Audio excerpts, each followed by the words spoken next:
Olá, pessoal! Voltamos! Carlos Barbosa, Direito Administrativo, juntos com você até o dia da sua aprovação. Tamo lá, né? Do dia da aprovação. Ah, professor, depois da aprovação eu também quero ter contato. Manda lá Facebook, né? Vai lá no Facebook e me adiciona que a gente troca ideias muito interessantes sobre direito administrativo, administração pública. Tô lá no Facebook. Coloca lá, Carlos Barbosa, o mais bonito que aparecer sou eu, tá bem? Vamos falar do quê? Das entidades da administração pública indireta. As entidades da administração pública indireta, começando aí pelas autarquias.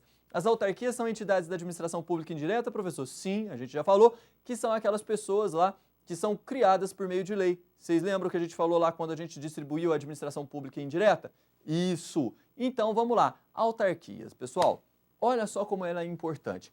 A autarquia é aquela pessoa que foi criada por meio de lei e que a administração pública criou praticamente um clone do poder central. Ah, professor, então uma autarquia, ela é uma pessoa jurídica que mais se parece com o ente central, com o ente federativo? Sim, a autarquia é praticamente um clone. Cria-se uma pessoa jurídica, um clone, é como se fosse a ovelha Dolly, vocês lembram dela? É a autarquia, como se ela fosse um clone do poder central com as mesmas garantias do poder central para executar em nome próprio um determinado serviço. Serviço chamado de serviço autônomo pelo Decreto-Lei 200 de 1967. Esse Decreto-Lei 200 de 1967, ele organiza a administração pública federal e se aplica também em relação às outras entidades administrativas. Bom, autarquias. Vamos trabalhar a autarquia relacionado aí de acordo com a Constituição Federal e de acordo com a doutrina. Vamos estabelecer os principais pontos relacionados à administração pública indireta, também considerando aí essas entidades da administração pública indireta, principalmente essas que a gente vai mencionar aqui. E quais são os pontos, professor?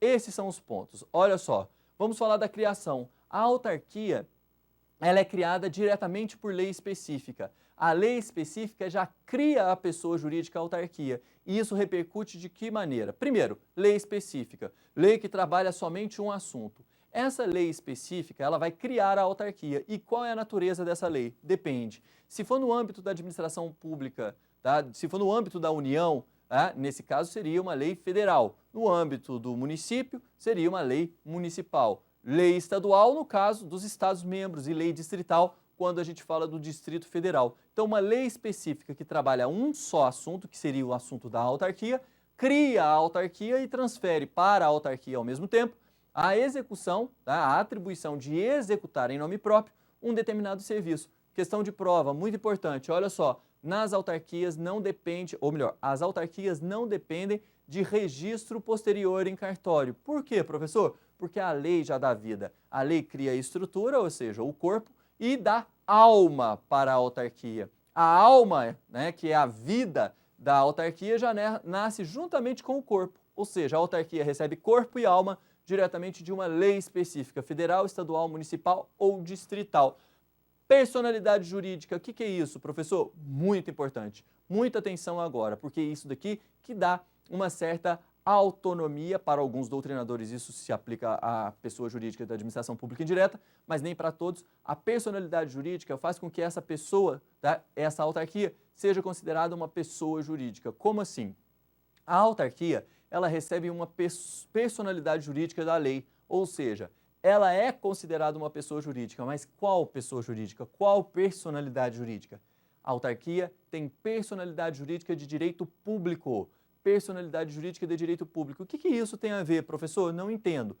Personalidade jurídica de direito público significa dizer que é uma pessoa jurídica que recebe toda a normatividade, ou seja, todo o tratamento do direito público. Pessoa jurídica de direito público é aquela pessoa que recebe todo o tratamento especial do direito público. E o que isso quer dizer na prática? Significa dizer que a autarquia tem todas as prerrogativas, todas as garantias que o poder central possui. Então, as mesmas garantias que a União tem, as autarquias também têm. Por exemplo, uma autarquia federal, obviamente. A mesma garantia que o Estado, o município, o Distrito Federal, eles possuem, todas essas garantias também se estendem à autarquia. Por quê? Porque tanto um quanto o outro fazem parte do campo do direito, ou melhor, fazem parte da personalidade jurídica de direito público. Dá um exemplo? Claro. Olha só, a autarquia, né, por ser uma pessoa jurídica de direito público, ela tem certas garantias. Por exemplo, poder de polícia. Poder de polícia? Sim. Poder de restringir direitos individuais em prol do interesse público. Dá um exemplo, professor? Sim. Olha só, o INSS. O INSS ele tem poder de polícia, ele tem poder de polícia, ele tem poder normativo. O INSS ele pode emitir, por exemplo, algumas normatividades, né? O INSS emite uma normatividade em relação a um determinado ponto. Outro exemplo, tá? A agência reguladora, que é uma autarquia, também tem poder de polícia. A agência reguladora, por exemplo, a Anatel, tá? É uma autarquia, ela emite também, ela pode aplicar multas, ela pode punir, por exemplo, as empresas de telefonia. Por quê? Porque ela é uma pessoa jurídica de direito público que tem essas garantias especiais para executar bem o seu serviço. Ah, já que a gente está falando em executar serviço, para que serve uma autarquia? A autarquia serve para prestar serviço público. A autarquia ela é criada, ela vem ao mundo para prestar serviço público. Que serviço público seria esse? A doutrina chama de serviço público típico de Estado. Ou seja, as mesmas atribuições estendidas lá para os estados, municípios, Distrito Federal e União, as autarquias também podem executar. As autarquias só prestam serviços públicos, tá? E quando se fala em autarquia, lembre-se, serviços típicos de Estado. É apenas uma nomenclatura que geralmente cai em prova, tá? Mas não se difere no contexto geral de outros serviços públicos prestados pela administração pública, tudo bem? Mais um ponto, vamos lá, mais um ponto, patrimônio. O patrimônio da autarquia é considerado um patrimônio público, tá? O patrimônio da autarquia é considerado patrimônio público. Detalhe, a autarquia tem patrimônio próprio. A autarquia tem patrimônio próprio, ou seja, os recursos que são utilizados na prestação de um serviço pela autarquia, INSS, USP, o FMG, tá? Tudo isso é um patrimônio que pertence a ela. Ela tem autonomia para conduzir e administrar esse patrimônio. Alguns doutrinadores não preferem utilizar o poder de auto-organização. Não gostam de utilizar o termo autonomia porque vinculam a autonomia ao poder de criar leis. A autarquia não tem poder de criar leis, porque ela não tem poder legislativo ali dentro. Ela só tem poder de auto-administração organizacional, auto-administração do seu patrimônio. E esse patrimônio é considerado um patrimônio público. E o que isso tem a ver? O patrimônio público ele não pode ser penhorado, o patrimônio público ele não pode ser alienado, ele não pode ser dado em garantia, né? Ele não pode ser penhorado. Enfim, esse patrimônio público ele é protegido contra qualquer interferência de terceiros. Por exemplo, não pode ser usucapido, ele não pode sofrer usucapião. Então, esse é o patrimônio público da União. Temos também, olha só, a responsabilidade civil. Vamos ler junto a responsabilidade civil. Artigo 37, parágrafo 6º, as pessoas jurídicas de direito público e as de direito privado, prestadoras de serviços públicos, responderão pelos danos que seus agentes, nessa qualidade, causarem a terceiros, assegurado o direito de regresso, contra o responsável nos casos de dolo ou culpa. A responsabilidade civil do artigo 37, parágrafo 6º. Isso quer dizer o seguinte, vamos lá. Pessoa jurídica de direito público e pessoa jurídica de direito privado prestadora de serviços públicos responderão pelos danos causados a terceiros, independente de culpa ou dolo.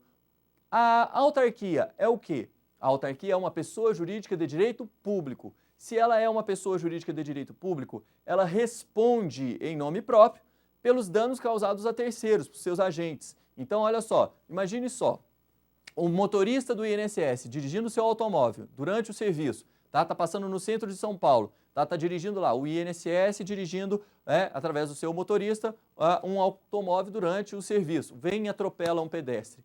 Qual que é a responsabilidade do INSS? Detalhe, não é responsabilidade do agente, a responsabilidade é do INSS. O INSS vai ter que pagar uma indenização a esse indivíduo que foi atropelado. Nesse caso, a responsabilidade é objetiva. Por quê? Porque independe da prova da culpa ou dolo do agente causador do dano. Não precisa provar, por exemplo, se o motorista furou o sinal vermelho, não precisa provar que o motorista tinha a intenção de atropelar. Não precisa provar nem o dolo nem a culpa. Basta provar que a conduta foi praticada por um servidor durante o serviço ou em razão dele e essa prestação dessa atividade acabou gerando o resultado. Quem é que responde nesse caso? A autarquia. A autarquia responde independentemente de dolo ou culpa, como fala o artigo 37, parágrafo 6º. Nesse caso, a responsabilidade é objetiva para as autarquias. Tranquilo? bem. Vamos lá então, olha só, vamos ver como essa questão cai na sua prova. Vai cair na sua prova da seguinte forma, olha só, julgue a seguinte assertiva.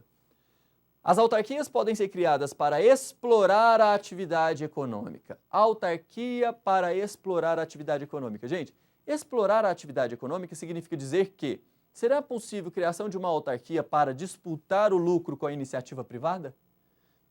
Será que pode o poder público criar uma autarquia para explorar a atividade econômica, disputar o lucro lá com as instituições privadas, com a iniciativa privada?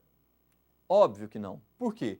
Porque, nesse caso, estaríamos violando a finalidade da autarquia. A autarquia ela vem ao mundo para ser clone do poder central. E o poder central ele não disputa lucro com a iniciativa privada, né? O poder central ele vem ao mundo para quê? Para prestar serviços públicos. Sendo assim, a autarquia só pode prestar serviços públicos, serviços típicos de Estado, ou seja, aqueles serviços pelos quais o poder central ele foi criado, mas preferiu, de uma certa forma, transferir para uma outra pessoa jurídica através de lei que cria essa outra pessoa jurídica e transfere automaticamente esse serviço para ser executado por essa pessoa em nome próprio, certinho? Dessa forma, a pessoa jurídica, a autarquia, ela só pode prestar serviço público dessa forma. Essa questão está errada. Então, as autarquias podem ser criadas para explorar a atividade econômica? Falso. Tranquilo? Falsa essa questão. Bom, pessoal, então é isso. Foi um prazer estar aqui com vocês falando das autarquias. Tem outras características que existem por aí, mas essas aqui são as principais que vão cair na sua prova. Lembre-se sempre, força, sempre, tamo junto. Até lá. Tchau.